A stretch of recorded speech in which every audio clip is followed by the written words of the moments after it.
IELTS 15. Published by Cambridge University Press and Cambridge Assessment English 2020.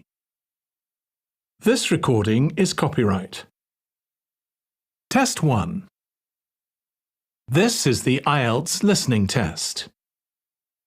You will hear a number of different recordings and you will have to answer questions on what you hear. There will be time for you to read the instructions and questions, and you will have a chance to check your work. All the recordings will be played once only. The test is in 4 parts. At the end of the test, you will be given 10 minutes to transfer your answers to the answer sheet. Now turn to Part 1.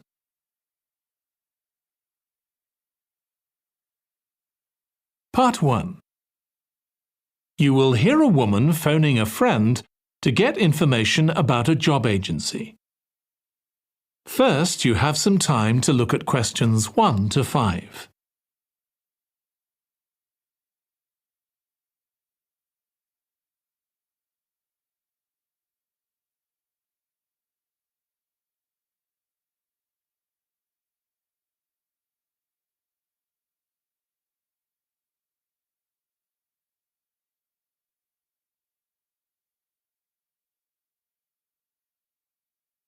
Now listen carefully and answer questions 1 to 5.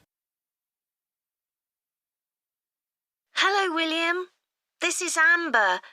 You said to phone if I wanted to get more information about the job agency you mentioned. Is now a good time? Hi, Amber. Yes, fine.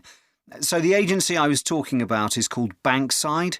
They're based in Docklands. I can tell you the address now. 497 East Side. OK, thanks. So is there anyone in particular I should speak to there? The agent I always deal with is called Becky Jameson. Let me write that down. Becky Jameson. Jameson.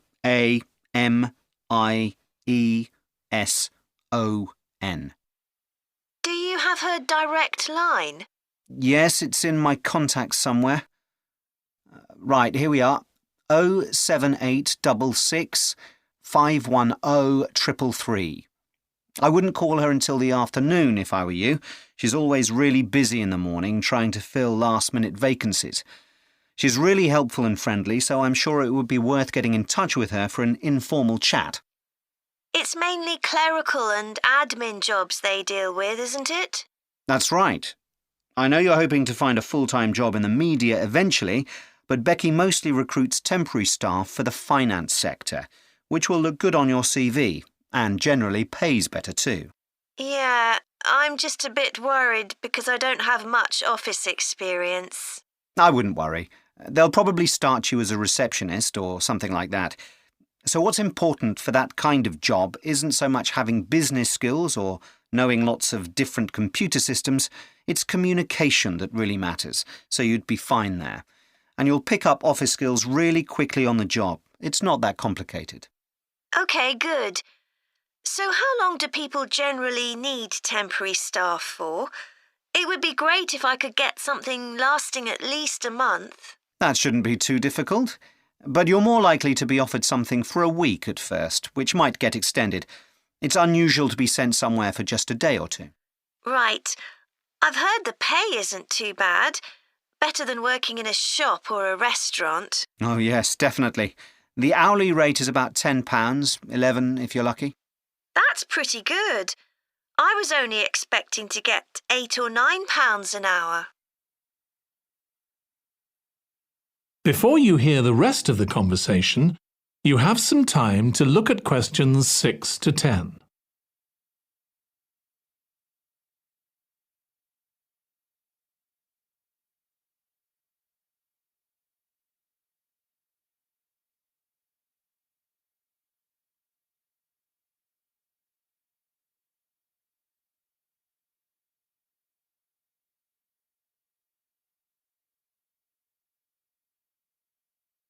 Now listen and answer questions 6 to 10. Do you want me to tell you anything about the registration process? Yes, please. I know you have to have an interview. The interview usually takes about an hour, and you should arrange that about a week in advance. I suppose I should dress smartly if it's for office work. I can probably borrow a suit from Mum. Good idea. It's better to look too smart than too casual.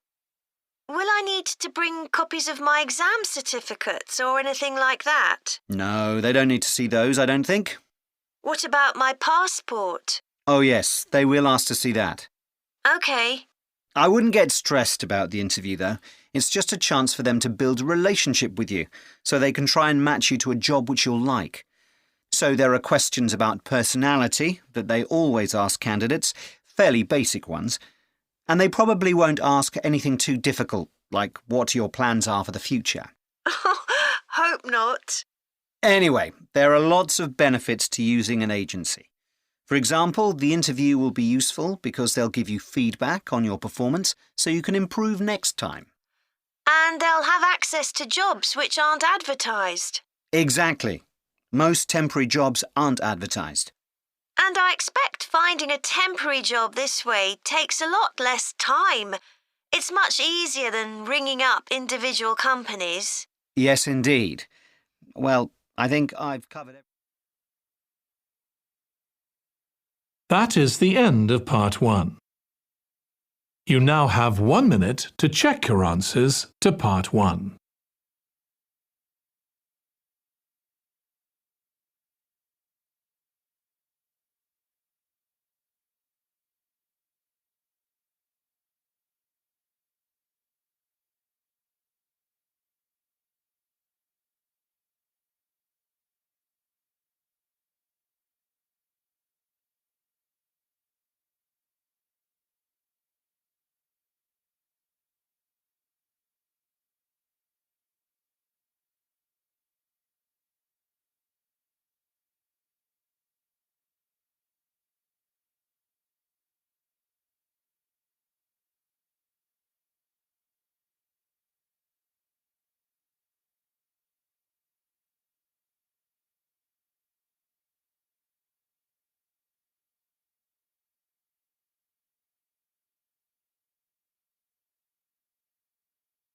Part 2.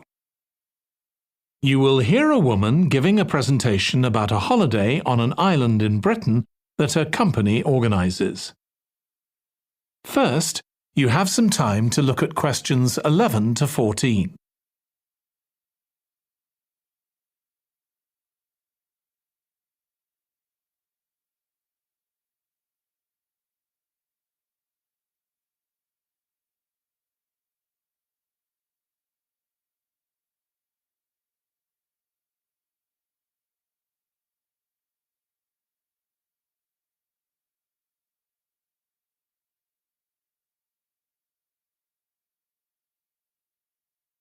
Now listen carefully and answer questions 11 to 14. Good morning. My name's Erica Matthews and I'm the owner of Matthews Island Holidays, a company set up by my parents. Thank you for coming to this presentation in which I hope to interest you in what we have to offer. We're a small family-run company and we believe in the importance of the personal touch. So we don't aim to compete with other companies on the number of customers. What we do is build on our many years' experience, more than almost any other rail holiday company, to ensure we provide perfect holidays in a small number of destinations, which we've got to know extremely well. I'll start with our 6-day Isle of Man holiday. This is a fascinating island in the Irish Sea, with Wales to the south, England to the east, Scotland to the north, and Northern Ireland to the west. Our holiday starts in Heysham, where your tour manager will meet you. Then you'll travel by ferry to the Isle of Man. Some people prefer to fly from Luton instead, and another popular option is to go by train to Liverpool and take a ferry from there. You have 5 nights in the hotel, and the price covers 5 breakfasts and dinners, and lunch on the 3 days when there are organised trips. Day 4 is free, and most people have lunch in a cafe or restaurant in Douglas. The price of the holiday includes the ferry to the Isle of Man, all travel on the island, the hotel, and the meals I've mentioned. Incidentally, we try to make booking our holidays as simple and fair as possible, so unlike with many companies, the price is the same whether you book 6 months in advance or at the last minute, and there's no supplement for single rooms in hotels. If you make a booking, then need to change the start date, for example because of illness, you're welcome to change to an alternative date or a different tour for a small administrative fee. Before you hear the rest of the talk, you have some time to look at questions 15 to 20.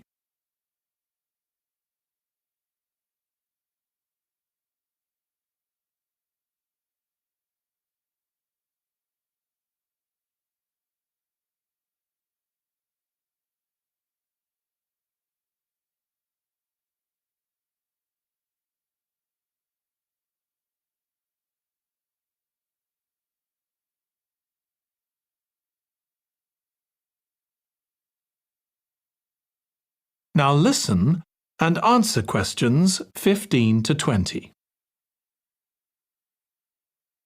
Okay, so what does the holiday consist of? Well, on day 1, you'll arrive in time for a short introduction by your tour manager, followed by dinner in the hotel. The dining room looks out at the river, close to where it flows into the harbour, and there's usually plenty of activity going on. On day 2, you'll take the coach to the small town of Peel, on the way calling in at the Tynwald exhibition. The Isle of Man isn't part of the United Kingdom, and it has its own parliament called Tynwald. It's claimed that this is the world's oldest parliament that's still functioning, and that it dates back to 979. However, the earliest surviving reference to it is from 1422, so perhaps it isn't quite as old as it claims. Day 3, we have a trip to the mountain Snaefell. This begins with a leisurely ride along the promenade in Douglas in a horse-drawn tram. Then you board an electric train which takes you to the fishing village of Laxey. From there, it's an 8-kilometre ride in the Snaefell Mountain Railway to the top. Lunch will be in the cafe, giving you spectacular views of the island. Day 4 is free for you to explore, using the pass which we'll give you. So you won't have to pay for travel on local transport or for entrance to the island's heritage sites. Or you might just want to take it easy in Douglas and perhaps do a little light shopping. The last full day, day 5, is for some people the highlight of the holiday, with a ride on the steam railway from Douglas to Port Erin. After some time to explore, a coach will take you to the headland that overlooks the Calf of Man, a small island just off the coast. From there, you continue to Castletown, which used to be the capital of the Isle of Man and its medieval castle. And on day 6, it's back to the ferry, or the airport if you flew to the island, and time to go home. Now, I'd like to tell you a bit more. That is the end of part 2. You now have 30 seconds to check your answers to part 2.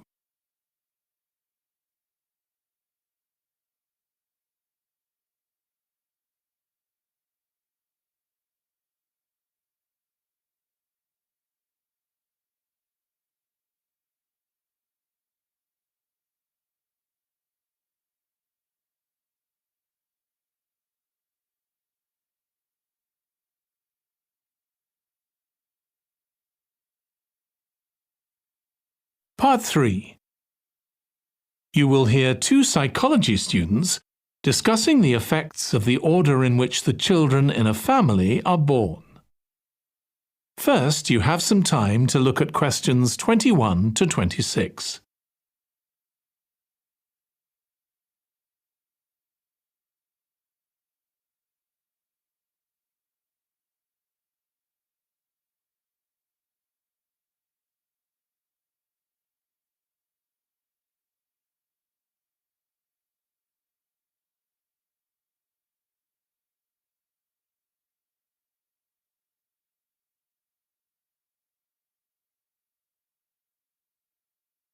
Now listen carefully and answer questions 21 to 26. Ed, how are you getting on with the reading for our presentation next week? Well, OK, Ruth, but there's so much of it. I know. I hadn't realised birth order was such a popular area of research. But the stuff on birth order and personality is mostly unreliable.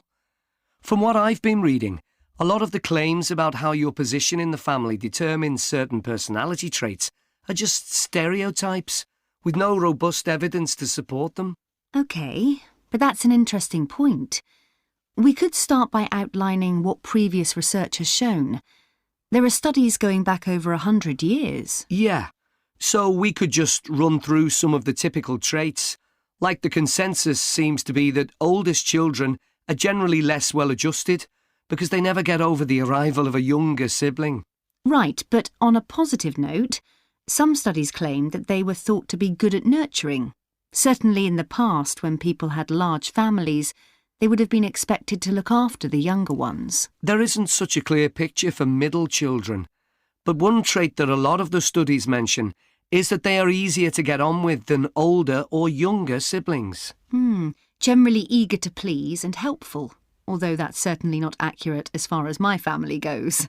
My middle brother was a nightmare, always causing fights and envious of whatever I had. As I said, none of this seems to relate to my own experience.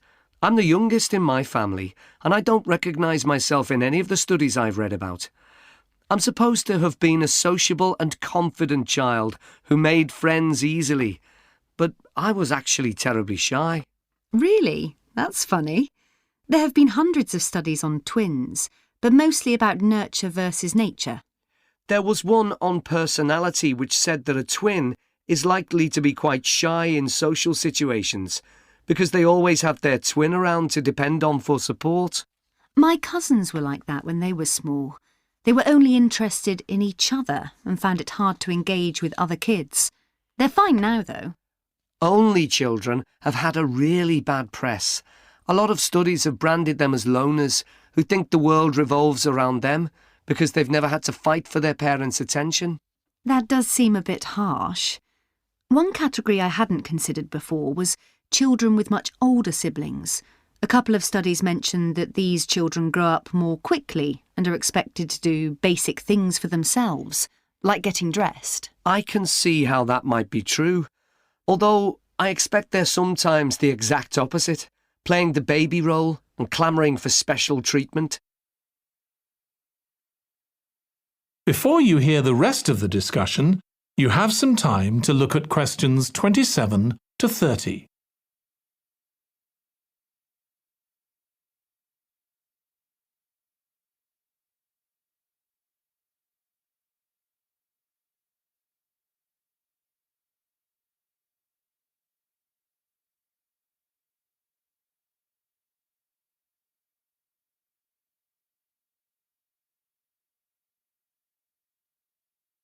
Now listen and answer questions 27 to 30.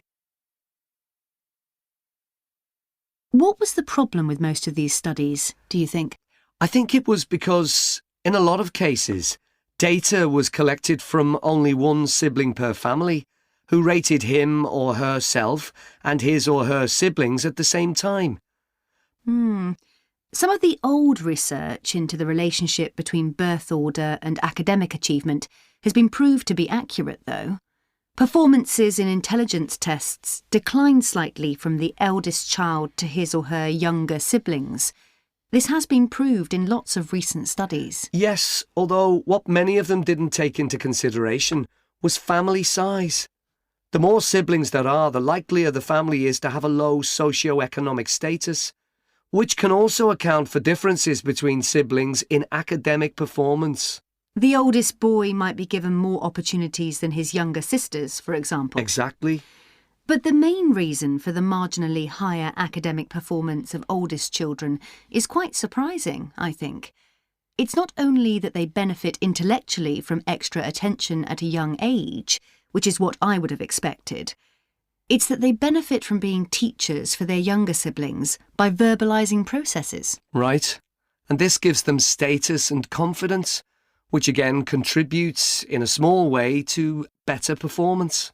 So, would you say sibling rivalry has been a useful thing for you? I think so. My younger brother was incredibly annoying, and we fought a lot, but I think this has made me a stronger person. I know how to defend myself. We had some terrible arguments, and I would have died rather than apologise to him. But we had to put up with each other, and most of the time we coexisted amicably enough. Yes, my situation was pretty similar.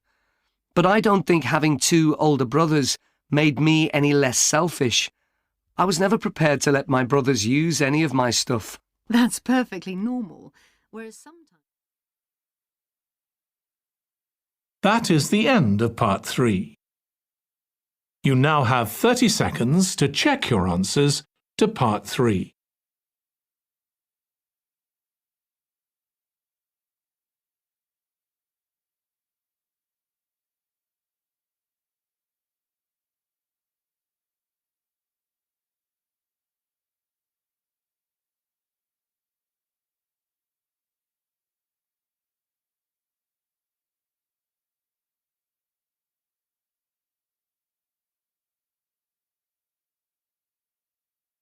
Part 4.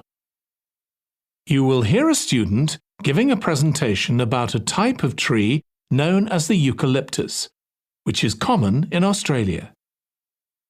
First, you have some time to look at questions 31 to 40.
Now listen carefully and answer questions 31 to 40.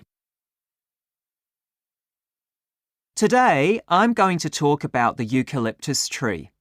This is a very common tree here in Australia, where it's also sometimes called the gum tree. First, I'm going to talk about why it's important. Then I'm going to describe some problems it faces at present. Right, well, the eucalyptus tree is an important tree for lots of reasons. For example, it gives shelter to creatures like birds and bats, and these and other species also depend on it for food, particularly the nectar from its flowers. So it supports biodiversity. It's useful to us humans too, because we can kill germs with a disinfectant made from oil extracted from eucalyptus leaves. The eucalyptus grows all over Australia, and the trees can live for up to 400 years. So it's alarming that all across the country, numbers of eucalyptus are falling because the trees are dying off prematurely. So, what are the reasons for this? One possible reason is disease. As far back as the 1970s, the trees started getting a disease called Mundula yellows. The tree's leaves would gradually turn yellow, then the tree would die. It wasn't until 2004 that they found the cause of the problem was lime, or calcium hydroxide, to give it its proper chemical name, which was being used in the construction of roads. The lime was being washed away into the ground and affecting the roots of the eucalyptus trees nearby. What it was doing was preventing the trees from sucking up the iron they needed for healthy growth. When this was injected back into the affected trees, they immediately recovered. But this problem only affected a relatively small number of trees. By 2000, huge numbers of eucalyptus were dying along Australia's east coast of a disease known as Bell Minor-associated dieback. The bell miner is a bird, and the disease seems to be common where there are high populations of bell miners. Again, it's the leaves of the trees that are affected. What happens is that insects settle on the leaves and eat their way round them, destroying them as they go, and at the same time they secrete a solution which has sugar in it. The bell miner birds really like this solution, and in order to get as much as possible, they keep away other creatures that might try to get it. So these birds and insects flourish at the expense of other species, and eventually so much damage is done to the leaves that the tree dies.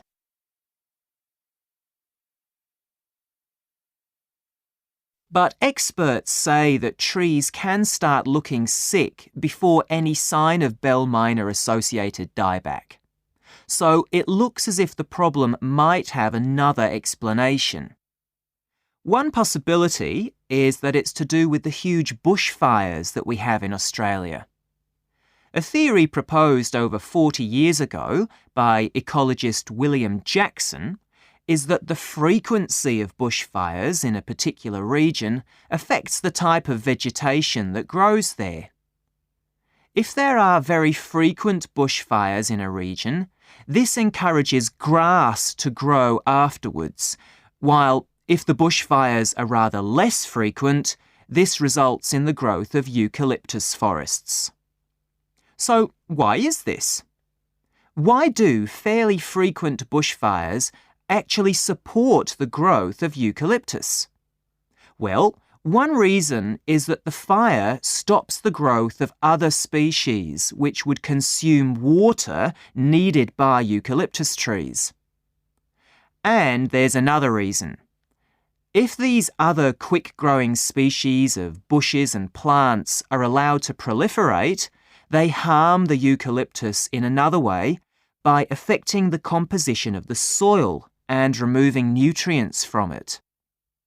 So some bushfires are actually essential for the eucalyptus to survive as long as they are not too frequent. In fact, there's evidence that Australia's Indigenous people practiced regular burning of bushland for thousands of years before the arrival of the Europeans. But since Europeans arrived on the continent, the number of bushfires has been strictly controlled.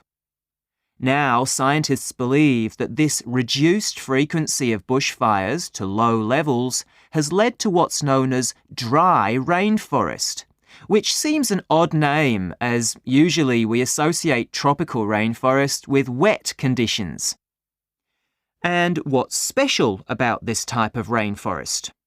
Well, unlike tropical rainforest, which is a rich ecosystem, this type of ecosystem is usually a simple one. It has very thick, dense vegetation, but not much variety of species. The vegetation provides lots of shade, so one species that does find it ideal is the bell miner bird, which builds its nests in the undergrowth there. But again, that's not helpful for the eucalyptus tree. That is the end of part 4. You now have 1 minute to check your answers to part 4.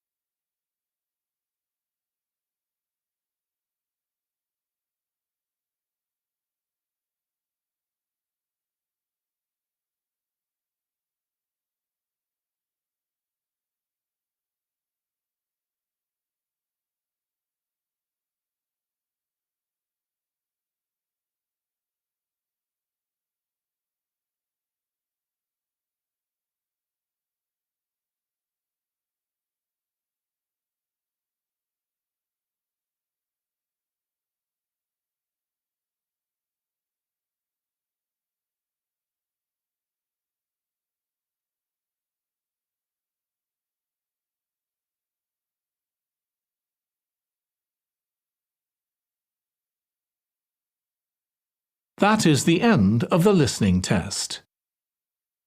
In the IELTS test, you would now have 10 minutes to transfer your answers to the answer sheet.